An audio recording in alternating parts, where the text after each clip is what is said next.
Ana zade bemorimiz Samarqanddan kelganlar. Bular kelganlarida umumiy ahvollari og'ir bo'lgan, ranglari qorayib, ozib, qorinda suyuqli juda ko'p miqdorda bo'lgan 8 litr qorinda suyuqli bilan kelganlar. Oyoqlarida shish bor edi. Hozir men bu muolajadan keyin mana umumiy ahvoli juda yaxshi. Qorinda hozir 1 litr suyuqli qolgan. Ranglari ham mana ancha yaxshi. Mana ranglari уже qorayishlari ketib, semirib, to'lishib qolganlar. Mana o'zlari ham gapirib bersinlar. Men Samarqand viloyatidan doktor Feministga kelgan vaqtimda umumiy ahvolim og'ir edi.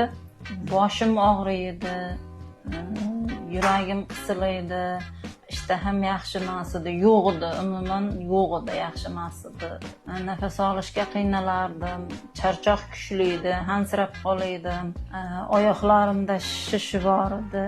Ular yo'q, hozir o'z holatiga keldi, Xudoga shukr. Meni shifokorim Malika Ubayevnaga o'z minnatdorchiligimni bildiraman. Bu kishilarning muomalalari yaxshi, Xudoga shukr, ko'nglingizga qaraydi. Hamshiralarimiz ham yaxshi, oshpazlarimiz ham, hammasi yaxshi, Xudoga shukr.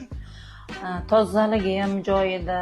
Men shu doktor Feminist klinikasiga kelib davolanishlaringizni tavsiya qilaman.